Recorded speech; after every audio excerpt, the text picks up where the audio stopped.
Quand on pense à la protection des milieux naturels, on se dit tout de suite « Ah, c'est au gouvernement de faire ça ». Mais comme individu, comme propriétaire, on peut agir. Et pour m'expliquer tout ça, j'ai une rencontre au sommet avec Jean-François Girard, qui est avocat en droit de l'environnement. Et c'est là que je me rends compte que je ne suis pas en forme tant que ça.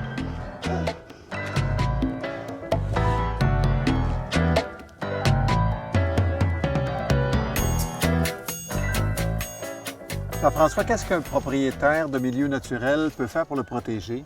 Bien, les propriétaires de milieux naturels ont plusieurs options qui s'offrent à eux. La première, c'est la réserve naturelle. C'est-à-dire, c'est une entente que le propriétaire va faire directement avec le ministère de l'Environnement, avec le ministre de l'Environnement, par lequel ils vont convenir, via cette entente-là, de modalités pour maintenir les caractéristiques naturelles en place sur son terrain.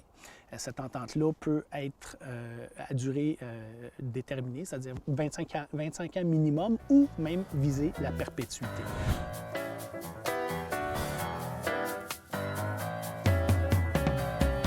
La deuxième option de conservation qui s'offre à un propriétaire peut être celle du don de sa propriété, qui va faire généralement un organisme de conservation. Partout dans le Québec, il y a des organismes comme ça qui travaillent à protéger des milieux naturels et qui vont être donc la porte d'entrée pour un propriétaire qui veut faire la conservation volontaire de son terrain pour soit une cession de son terrain, un don de son terrain. Alors, par le don, le propriétaire va accepter donc de se départir de son terrain et il va le remettre entre les mains de l'organisme de conservation qui aura charge d'assurer la protection pour la perpétuité.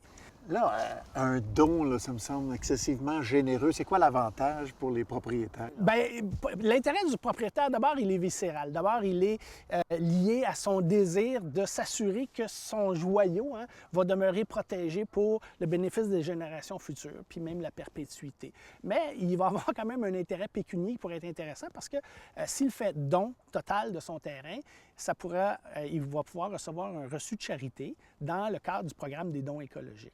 Alors, avec ce reçu de charité-là, il va pouvoir appliquer ça pour faire diminuer sa facture d'impôt, ce qui peut être très intéressant. Parfois, il peut avoir un don partiel. Donc, on va faire donner une partie du terrain, mais l'autre partie va être contre un paiement. Alors évidemment, ça fait diminuer la valeur du don, mais ça a l'avantage pour le propriétaire d'avoir accès à de l'argent immédiatement. Est-ce que c'est ça qu'on appelle la conservation volontaire? C'est de la conservation volontaire, parce que la conservation volontaire, l'idée de ça, c'est il n'y a personne qui nous y oblige. Ça vient de la volonté du propriétaire foncier de participer à cet effort de conservation, comme je vous dis, soit en s'entendant avec le ministre de l'Environnement via une réserve naturelle, soit en faisant affaire avec des organismes de conservation. Donc, il n'y a personne qui oblige personne. Et c'est toujours des dossiers éminemment stimulants parce qu'on est dans l'accord de volonté, on est dans le plaisir et le bonheur de s'entendre, puis d'avoir ce souci-là et ce sentiment de participer à quelque chose de plus grand que soi, qui est le maintien de milieux naturels pour le bénéfice des générations futures.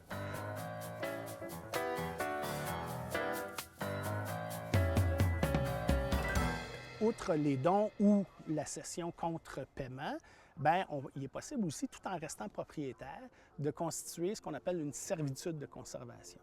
Alors, la servitude de conservation, vous allez demeurer propriétaire, mais vous allez vous engager à ne pas faire de gestes sur votre terrain qui vont être de nature à nuire à l'écosystème naturel qui se trouve sur votre terrain. Genre, vous engagez à ne pas couper les arbres, ne pas perturber la végétation, la nature qui s'y trouve. Alors ça, c'est une servitude de conservation. La servitude peut être temporaire, quelques années, ou même visée pour la perpétuité.